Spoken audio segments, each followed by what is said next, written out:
朋友晚安，欢迎收看今天6月8号的公视晚间新闻。台北捷运呢今天又出了状况，就在今天上午10点多左右，一名搭乘捷运的女子在车子行经石牌站的时候，疑似误按到了防狼喷雾剂，造成车厢内是烟雾弥漫，乘客们被呛得咳嗽，甚至是眼泪直流。虽然没有人受伤，不过影响到了350名的乘客，虚惊一场。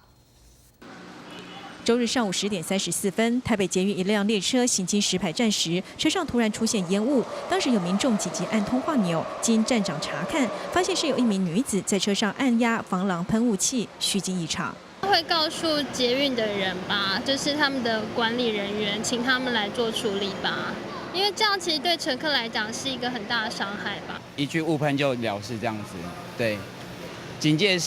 戒的话是大家应该要有的心态没有错，可是应该不要太过了。 女子疑似在第4和5节车厢中间按下喷雾剂，当时有乘客咳嗽或流泪等身体不适状况，但没有受伤。行控中心接获讯息后，当下也让列车暂停，并要求车上350位乘客下车，改搭下班列车。捷运警察队表示，女子在列车行进间时，疑似误触身上的防狼喷雾剂，导致气体布满车厢内。虽然这名女子下车后就离开现场，不过中午却主动说明，12点34分的时候有一个 女子自称说是这个事件的当事人